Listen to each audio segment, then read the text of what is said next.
Olá, minha galerinha linda! Vamos para mais uma aula de literatura para o primeiro ano do ensino médio. Hoje o nosso tema é o realismo brasileiro. O romantismo foi tido pelos críticos literários como a apoteose dos sentimentos. Como nós vimos em aulas anteriores, o romantismo ele traz todo o sentimentalismo, todo o eu para fora. Já o realismo, ele vai ser a anatomia do caráter, uma análise do caráter humano, uma análise das atitudes. Então, nós temos aí duas escolas literárias, dois movimentos literários bem opostos. Então, nós temos o realismo, é a escola literária que vai analisar toda a realidade em que está inserido o ser humano. Ele tem origem na França e no Brasil ele surge depois do romantismo e antes do simbolismo. Mais ou menos entre os anos 1881 e 1893, final do século XIX. E também, junto com ele, vai acontecer os movimentos naturalistas e parnasianos. Então, nós vamos ter três movimentos literários acontecendo ao mesmo tempo. É o realismo, o naturalismo e o parnasianismo. A obra que marca o realismo brasileiro é Memórias Póstumas de Brás Cubas, de Machado de Assis, que foi publicado em 1881. O que nós tínhamos de contexto histórico nesta época que movimentou para que os autores escrevessem desta forma? Bom, nós estamos aí na metade do século, né? Na segunda metade do século XIX, já finalzinho. As lutas sociais estão bem afloradas, novas ideias e tentativas de revolução exigiram uma mudança na literatura. A arte se torna mais objetiva, com o intuito de analisar, compreender, criticar e transformar a realidade.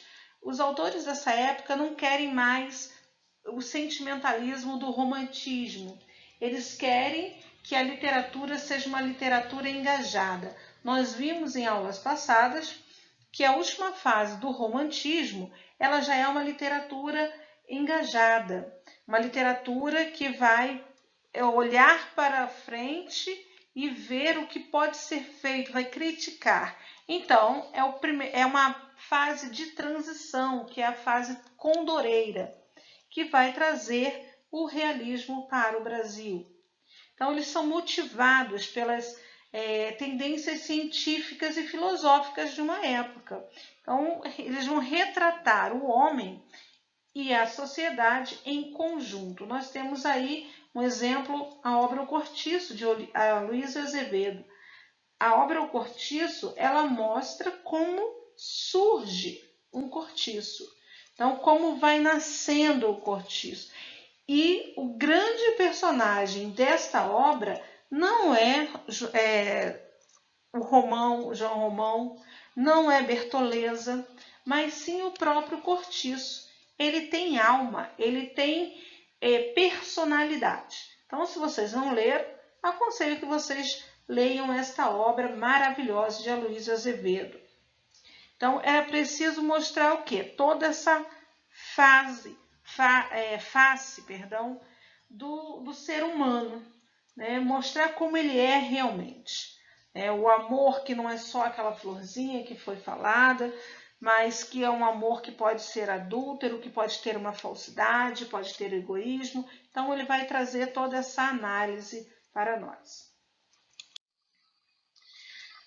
Obras universais, né? Obras grandes que marcaram uma época. No realismo, nós temos Madame Bovary, de Gustave Flaubert, na França.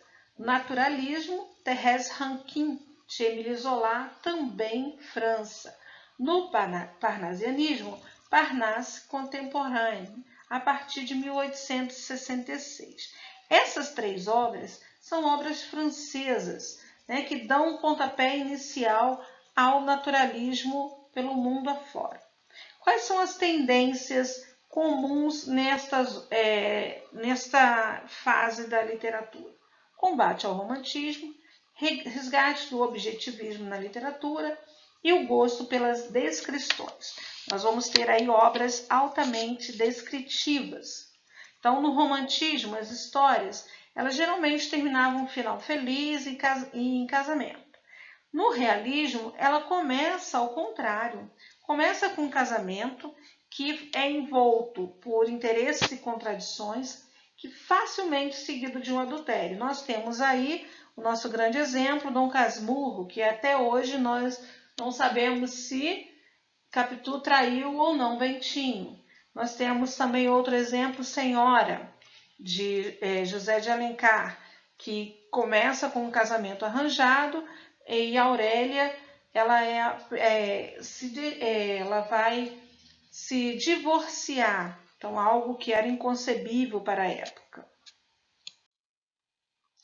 Bom, naturalismo e realismo no Brasil. Muitas das vezes a gente vai encontrar essas duas escolas juntas, né? Falando ao mesmo tempo delas, porque elas nasceram juntas. Então, eles têm interesses diferentes, mas têm em comum o compromisso de observar, documentar, denunciar a realidade social. O marco inicial, como eu já falei, Memórias Póstumas de Brás Cubas. E as suas características são objetividade nas descrições, denúncia de problemas sociais, sentimento libertário e reforçado. As duas grandes obras aí, né, as Memórias Póstumas e o Ateneu de Raul Pompeia. Este livro maravilhoso, também quem não leu ainda, aconselho que pegue esse livro para ler, porque é um livro fantástico. Ele conta a história, alguns autores vão dizer que é a história do próprio Raul Pompeia, que viveu em Angra dos Reis, no Rio, e lá existe esse Ateneu. Então é um internato, é um colégio que é um colégio interno. E Raul Pompeia estudou também num Ateneu, estudou nesse tal colégio interno. E ali ele sofre alguns abusos, ali ele sofre algumas... como que eu vou dizer? Ele é praticamente abandonado pelos pais, ele não conhece, fica muito tempo sem contato, sem esse contato. E ele vai traçando toda essa história. Dentro dessa obra, ela é tão realista que ela traz para nós o Seminário São José, seminário que ainda existe até hoje em pleno funcionamento, né, formando sacerdotes para a Igreja Católica. Então, é super bacana, aconselho que vocês leiam. Assistir, vocês podem assistir Memórias Póstumas de Brás Cubas, que já virou filme, né? Estrelado até por Reginaldo Faria. O que nós temos aí de contexto histórico no Brasil? Nós vimos lá um contexto histórico mundial, logo no início, né, um panorama geral. Aqui nós vamos ver no Brasil. No Brasil, nós vamos ter o processo do abolicionismo, em 1881, que vai, né, culminar com a abolição da escravatura em 1888. Nessa altura, em 1889, a proclamação da República.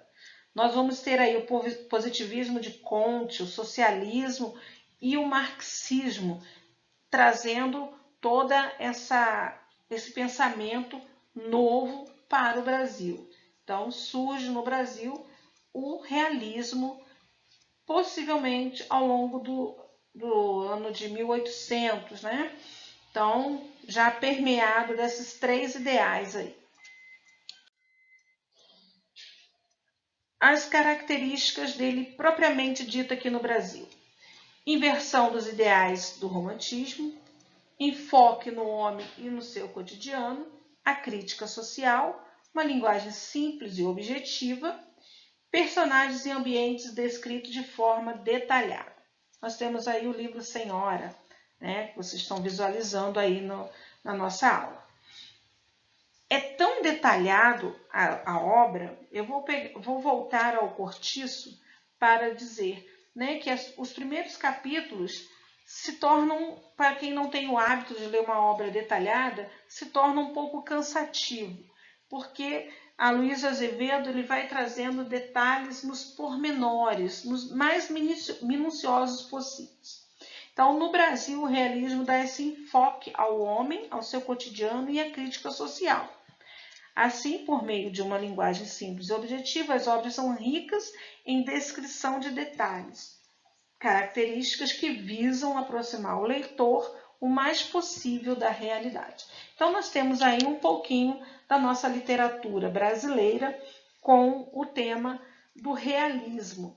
Espero que vocês tenham curtido, curtam aí o nosso vídeo, se inscrevam no canal e até a próxima aula.